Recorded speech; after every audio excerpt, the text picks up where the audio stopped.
अस्सलाम वालेकुम love student. आज इस वीडियो में आपको करते हैं फिर से खुशामदीद। तो जी स्टूडेंट, आज का जो हमारा टॉपिक है वो है बिग पुश थ्योरी। इसका क्या किरदार है in our society, in our country, in our world. तो जी स्टूडेंट, आगे जाने से पहले आपको एक बात बताना चाहूंगा, जैसे कि मैंने अपनी लास्ट वीडियो में भी बताया है कि अगर भी टाइटल को किसी भी टॉपिक के जो नेम होता अगर आप उसे इजीली समझ जाए तो यकीन जानिए आपका 100 में से 50 to 60% जो आपका सवाल होता है, जो आपका पेपर होता है, जो आपकी प्रॉब्लम होती है वो आपकी सोल्व हो जाती है। तो सबसे पहले हमें अंडरस्टैंड करना होगा कि जो टाइटल का नेम है, जो टॉपिक का नेम है वो असल में क्या है, उनका मतलब क्या है। असल में जो बिग पुश थ्योरी है is the combination of three word, you know very well.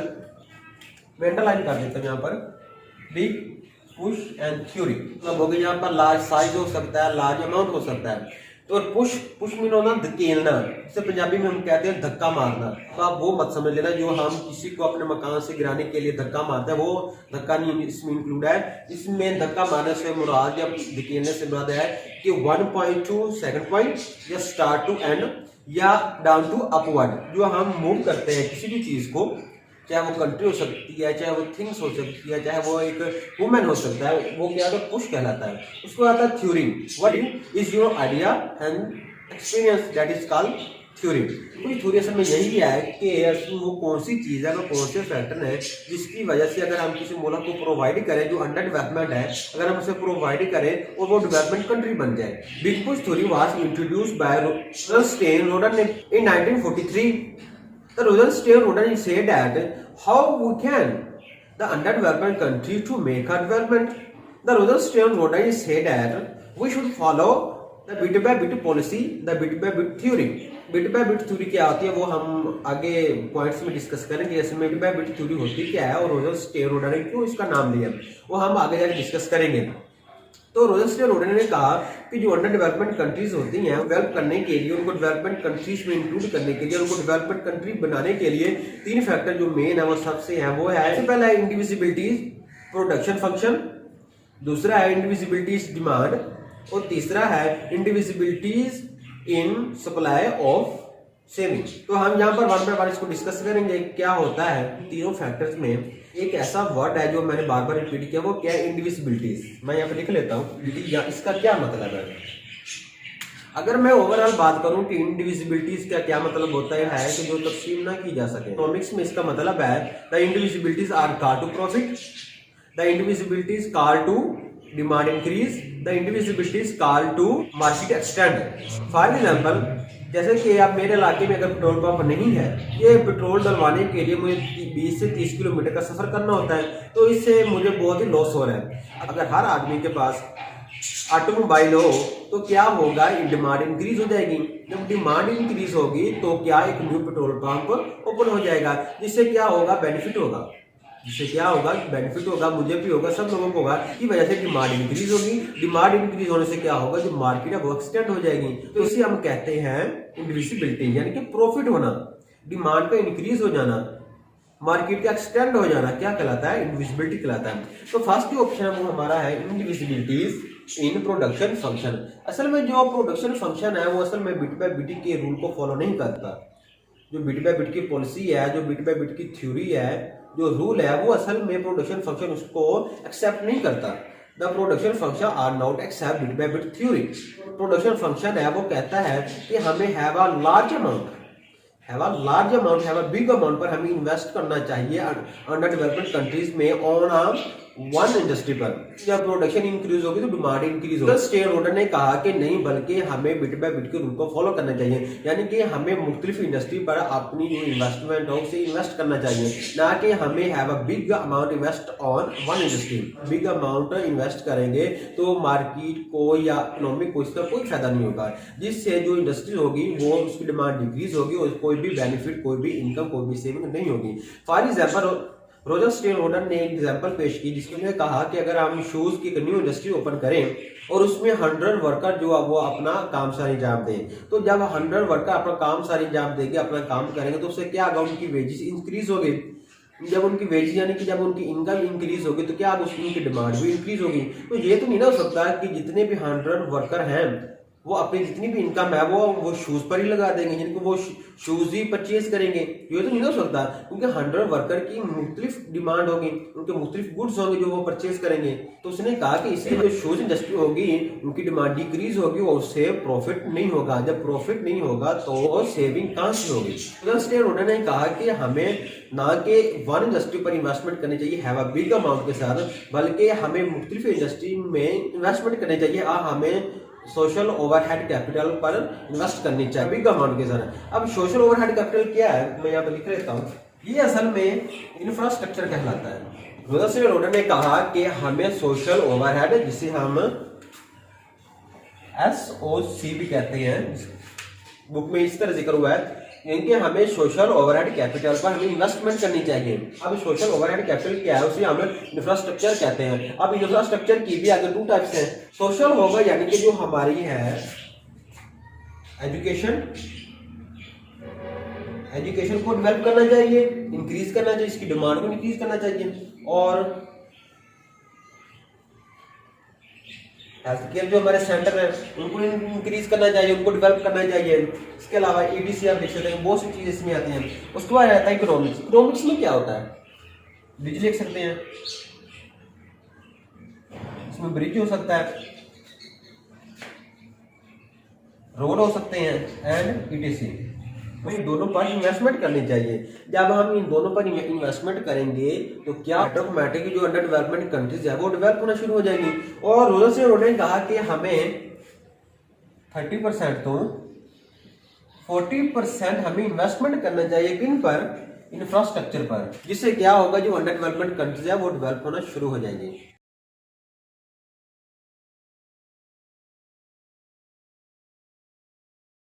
ये हमारा एक्स एक्सिस था, ये वाई एक्सिस है, ये हमारा ओरिजिन था। इस ग्राफ में हम 4 पॉइंट पर बात करेंगे। फर्स्ट है marginal cost,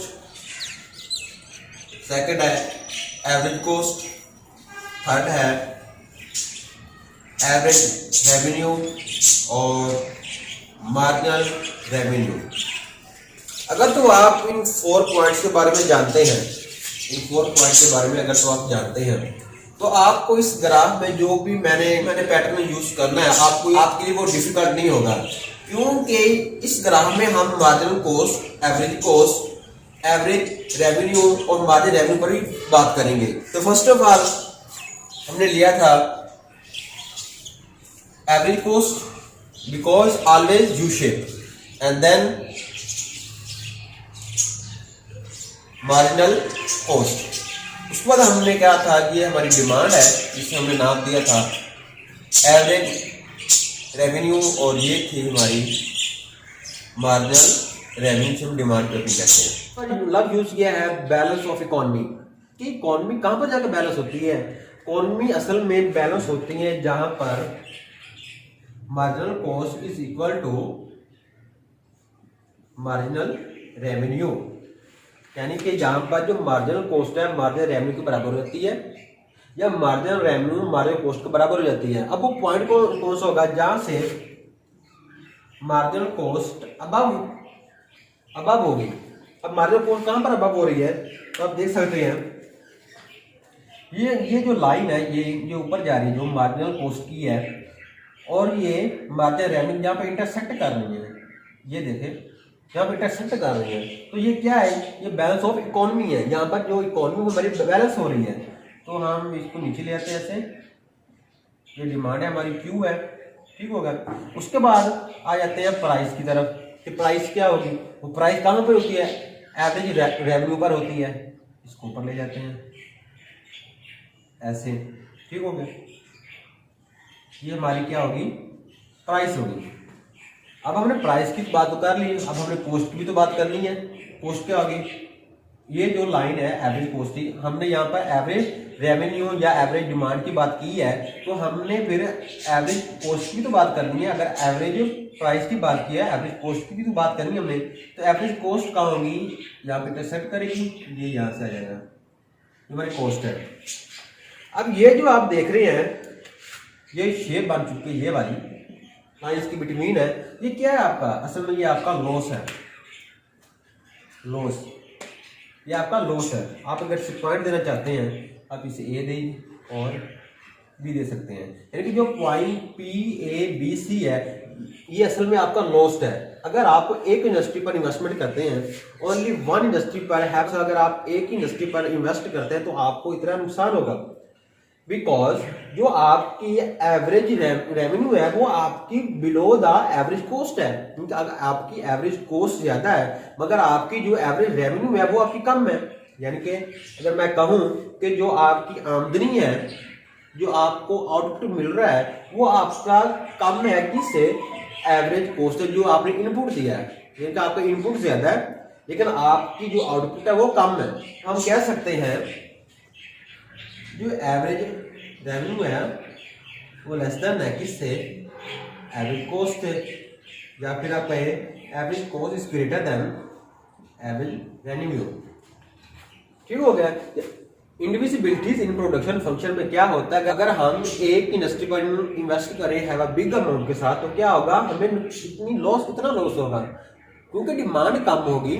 under development country में पहले से ही जो गुड्स एंड सर्विसेज वो लिमिटेड है। अगर आप एक ही इंडस्ट्रीज पर इन्वेस्ट करेंगे have a big amount then आपको लॉस ही होगा, ये 100% है। ये असल में जो ये ग्राफ बनाया आपके सामने ये असल में सेपरेट नहीं है, ये असल में सेकंड पॉइंट में मिक्स है। यहाँ पर मैंने आपको बात समझाने के लिए कि अगर हम एक ही इंडस्ट्री पर अंडर डेवलपमेंट कंट्रीज में शर्त है कि अगर आप अंडर डेवलपमेंट कंट्रीज में अगर एक ही इंडस्ट्री पर आप इन्वेस्ट करें तो आपको 100% या नुकसान होने के चांस है। तो अब हम चलते हैं नेक्स्ट पॉइंट की तरफ। जो हमारा नेक्स्ट पॉइंट है वो है इंडिविजिबिलिटीज ऑफ डिमांड। तो जो स्टूडेंट हमारा सेकंड पॉइंट है वो इंडिविजिबिलिटीज ऑफ डिमांड है कि कॉम्प्लीमेंट्री डिमांड है। जब मैं लिख लेता हूँ डिमांड का इंक्रीज होना, increase of demand, that is called complementary demand and indivisibility of demand। अब इंडिविजिबिलिटी और डिमांड में क्या बिट बाय बिट की थ्योरी को एक्सप्लेन किया गया कि किस तरह हमें उसको फॉलो करना चाहिए, हमें इससे क्या बेनिफिट होता है। तो रोजरस्टेड और रोडर ने कहा कि हमें ना कि इंडिविजुअल इन्वेस्टमेंट करना चाहिए है, हमें एक बिग अमाउंट बहुत इंडस्ट्रियों पर इन्वेस्ट करना चाहिए। फॉर एग्जाम्पल अब मैं लिख लेता हूँ इंडस्ट्रीज, अगर हम 100 ओपन कर लें और उसमें वर्कर कितने होंगे, अब उसमें वर्कर भी 100 हो तो क्या होगा, 100 बाय 100 क्या हो जाएगा, 10,000 हो जाएंगे। ठीक हो गया। जब 10,000 जो वर्कर होंगे, जब उनकी इनकम आएगी, जब उनके वेजेस इंक्रीज होंगे तब उनकी डिमांड भी इंक्रीज होगी। मैं यहाँ पे लिख लेता हूँ ये 100 वर्कर, इनकम वर्कर कितने हैं 10,000। जब उनकी वेजेस इंक्रीज होगी तो क्या उनकी डिमांड भी इंक्रीज होगी, जब डिमांड भी इंक्रीज होगी, जब डिमांड इंक्रीज होगी तो वो डिफरेंट कंज्यूमर के पास अपनी डिमांड को सेटिस्फाई करने के लिए, अपनी डिमांड को पूरा करने के लिए वो मुख्तलिफ कंज्यूमर के पास जाएंगे। जब मुख्तलिफ वो कंज्यूमर के पास जाएंगे, जो हमने 100 इंडस्ट्रीज ओपन की है तो इनकी प्रोडक्शन में भी इजाफा होगा। इससे क्या होगा, जो अंडर डेवलपमेंट कंट्रीज हैं वो डेवलपमेंट होना शुरू हो जाएगी, तो इंडस्ट्रीज को फायदा होगा, जिससे इंडस्ट्रीज को बेनिफिट होगा। तो रोजरस्टेड रोडर ने यही कहा कि हमें ना कि एक इंडस्ट्री पर इन्वेस्टमेंट करना चाहिए बल्कि हमें मुख्तलिफ इंडस्ट्रीज पर इन्वेस्ट करना चाहिए। इससे क्या होगा, जो अंडर डेवलपमेंट कंट्रीज है वो डेवलपमेंट होना शुरू हो जाएगा। असल में जो हमारा मेन पर्पज है वो यही है, डेवलपमेंट कंट्रीज है असल में उनको हम कैसे डेवलप कर सकते हैं। अब यही चीज मैं आपको ग्राफ के थ्रू समझाता हूँ। असल में जो ग्राफ स्टार्ट होता है वो असल में इंडिविजिबिलिटी डिमांड से शुरू होता है। जो मैंने फर्स्ट ग्राफ बनाया वो असल में आपको समझाने के लिए बनाया कि ताकि आपको इजी अंडरस्टैंड कर जाए कि असल फंक्शन है क्या। तो यहाँ पर मैं दोनों ग्राफ को प्रेजेंट करूंगा, प्रोडक्शन फंक्शन को भी और इंडिविजिबिलिटी ऑफ डिमांड को भी, दोनों के ग्राफ में यहाँ पर प्रेजेंट करूंगा। अगेन आपको ये समझ जाएंगे कि असल में क्या बात हो रही है। हमें क्या हुआ था, हमने एक ही इंडस्ट्री पर इन्वेस्टमेंट किया जिससे हमें नुकसान हुआ है। ड्रा कर लेता हूँ जो मैंने पहले आपको समझाया है, एक्स एक्सिस, वाई एक्सिस और ये मेरा पॉइंट है ओरिजिनल। ये हम पहले कर चुके हैं प्रोडक्शन फंक्शन में। इनविजिबिलिटी ऑफ डिमांड में हमने फर्दर इंडस्ट्रीज पर इन्वेस्टमेंट की तो उससे क्या हुआ, जो डिमांड है वो इंक्रीज होगी, यानी कि एवरेज रेवेन्यू वो इंक्रीज होगी और एवरेज जो मार्जिनल रेवेन्यू है वो भी इंक्रीज होगी, जाहिर सी बात है ना। इस डायग्राम में यानी कि जो मैं यहाँ पर लाइन भी कर लेता हूँ, ये देखिए, ये दूसरा है इनविजिबिलिटीज ऑफ डिमांड वाला ग्राफ। उसमें क्या हुआ कि हमने मुख्तलिफ इंडस्ट्रीज में इन्वेस्टमेंट की तो हमें उससे क्या फायदा हुआ, क्या नुकसान हुआ। तो इस अगेन इकोनॉमिक बैलेंस कहाँ होगी, जहाँ पर मार्जिनल रेवेन्यू मार्जिनल कॉस्ट बराबर, यहाँ पर बराबर होगी। कहाँ पर हो रही है, यहाँ पर हो रही है।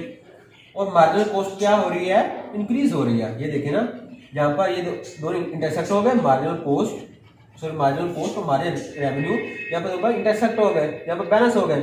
और अगेन मार्जिनल जो कॉस्ट है वो इंक्रीज हो रही है, इस तरह ये देखिए इंक्रीज हो रही है ना, अब की तरफ जा रही है। ठीक हो गया, ये हमारा पॉइंट है, यहाँ पर इकोनॉमिक बैलेंस हो जाएगी।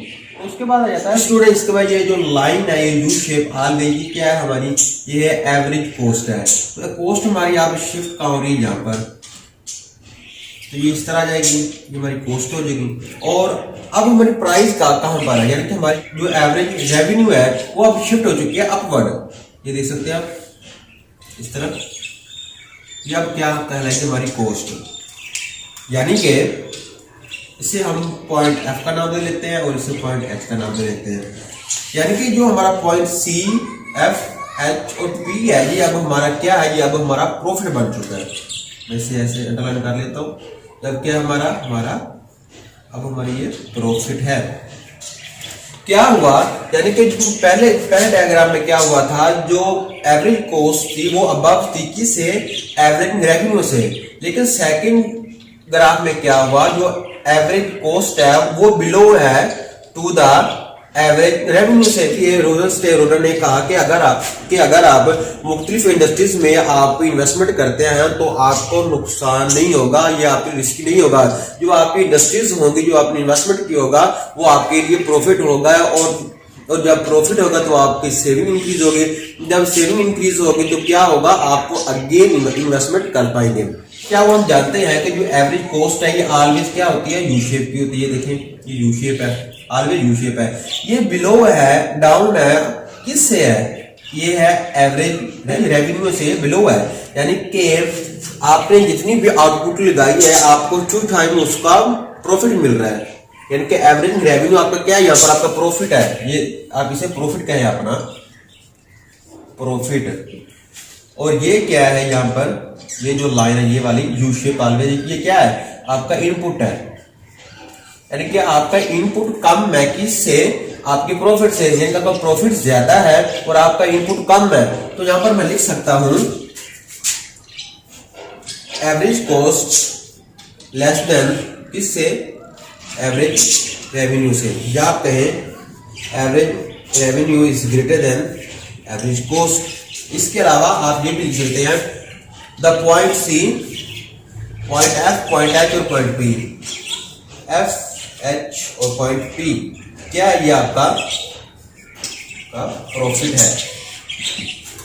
ऑलवेज अंडर डेवलपमेंट कंट्रीज में आपको have a big amount investment करनी चाहिए, हैव अ डिफरेंट इंडस्ट्रीज में, ना कि वन इंडस्ट्रीज में।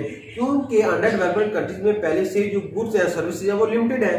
जब गुड्स और सर्विसेज पहले से लिमिटेड हो तो क्या होगा, डिमांड इंक्रीज नहीं होगी। जिससे जब डिमांड इंक्रीज नहीं होगी तो क्या होगा, जो आपकी इंडस्ट्रीज है वो लॉस में जाएगी, इसको प्रॉफिट नहीं होगा। रोजर ने कहा कि हमें बजाय एक इंडस्ट्रीज के हमें मुख्तलिफ इंडस्ट्रीज में इन्वेस्टमेंट करनी चाहिए, जिससे हमें प्रॉफिट होगा, जो इन्वेस्टमेंट भी कर पाएंगे। तो जिसमें जो हमारा लास्ट पॉइंट है, जो हमारा थर्ड पॉइंट है, वो है indivisibilities in supply of saving. Roger ने कहा कि अंडर डेवलपमेंट कंट्रीज में वो शुरू इंक्रीज इनकम। सेविंग इंक्रीज कब होगी, जब आपकी इनकम इंक्रीज होगी। According to economic income is to saving. According to economy जब आपकी इनकम इंक्रीज होगी तो आपकी क्या होगी, आपकी सेविंग भी होगी। तो रोजर ने भी यही कहा कि और सप्लाई ऑफ सेविंग फंक्शन भी यही कहता है कि हमें अपनी इनकम को इंक्रीज करना चाहिए। क्योंकि जब हम हमारी इनकम इंक्रीज होगी तो हम सेविंग करेंगे, और जब हम सेविंग करेंगे तो हम अगेन क्या करेंगे, इन्वेस्टमेंट करेंगे। जब हम इन्वेस्टमेंट करेंगे तो अंडर डेवलपमेंट कंट्री होगी वो क्या होगी, वो डेवलप हो जाएंगी, डेवलप हो जाएंगी। तो हमें किसी भी अंडर डेवलपमेंट कंट्रीज को डेवलप करने के लिए क्या करना होगा, हमें अपनी इनकम जो हो जो हमारी इनकम है हमें उसे इंक्रीज करना होगा, क्योंकि जब इनकम इंक्रीज होगी तब सेविंग इंक्रीज होगी, जब सेविंग इंक्रीज होगी तो तब अगेन इन्वेस्टमेंट इंक्रीज होगी। तो जी लगे स्टूडेंट, ये था आज का हमारा topic the big push theory. उम्मीद करते हैं आपको ये वीडियो बहुत ज्यादा पसंद आई होगी। अगर आपका इस टॉपिक के रिलेटेड कोई भी आपका क्वेश्चन हो, कोई भी आपकी प्रॉब्लम हो तो आप कमेंट में हमसे पूछ सकते हैं। I try my best to solve your question, to solve your problem. तो चलते हैं, दुआ में याद रखिएगा। खुदा हाफिज।